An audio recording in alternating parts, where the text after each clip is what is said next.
And, we do this a lot, and I think we've spoken about this on the podcast, when we go on our gratitude walks. Yeah. And we take it in turns when we're walking. Yeah. To just share something that we're grateful for. And I don't think any of us has ever said, oh, thank God for that, $10,000 deal that, we, Oh, yeah. we got last year or whatever, or got last month, sorry. Right. But it always goes back to the little things. I mean, of course, the big deals are amazing and the brand new cars, brand new houses, whatever. But it normally boils down to, okay, appreciate being able to do work that we love, and also to be there for our daughter in the way that we are, right? It's, having that car that takes us from A to B, and that was also gifted to us by a family member.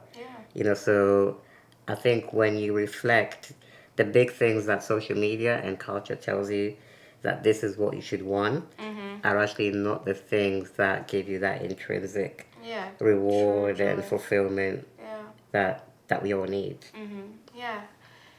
And I think I also want to acknowledge that I think it's really tough to be in a place where you want something and it's not happening. It's really tough to be in a place like where if you're single and you're desiring, a meaningful relationship, to not have that. It's really tough if you've been trying for years but you're dealing with infertility. It's really tough if you have a dream to make something happen and it's just not happening for you. It's really tough if you're believing for healing and it's just not happening. So I want to acknowledge that those things are really tough, and we're with you in that. Because I think it can be hard, right, when someone says, well, just be grateful for what you have. But it's like, yeah, but I really want this thing.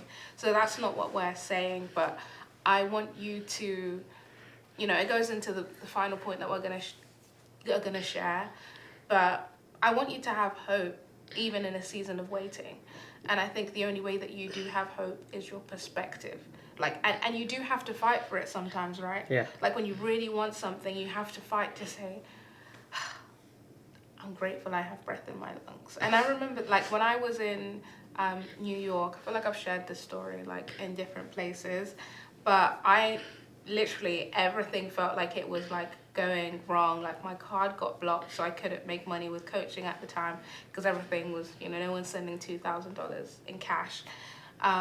So I couldn't make money from that, and all I had was I think I had 50 books. I just published a poetry book at the time, and the only way I had to make money was to basically go to poetry shows and to sell those books, and that's how I was basically living.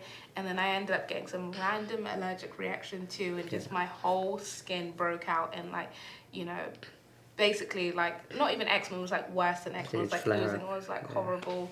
And just everything felt like it was going wrong. And the biggest thing that changed my life was gratitude. I came across this book, I think it was called Big Magic. Not Big Magic.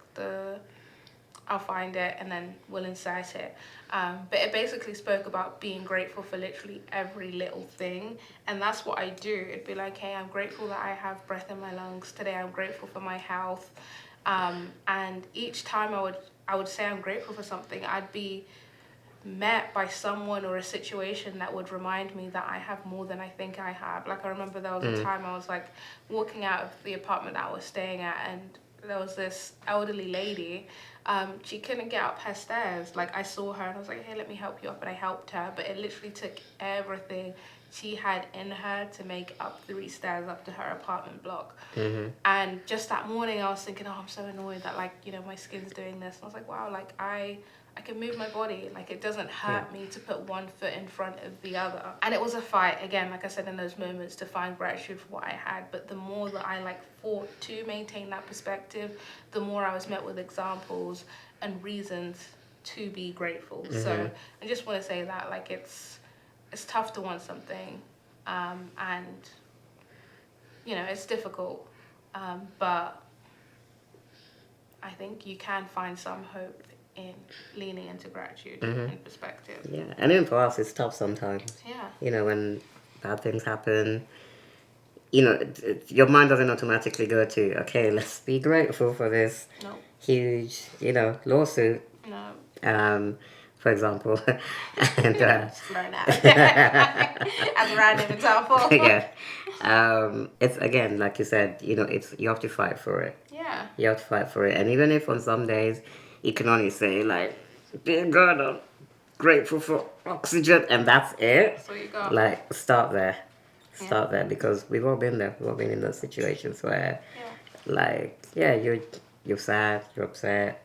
Sometimes you're angry. Yeah. And it's very patronizing for someone to say, like, yeah, but you just give thanks. Yeah. So yeah, I think you're right. It's important to acknowledge that. Definitely. And for people to feel like they can start wherever they are, because we've had to do that on many occasions. Definitely.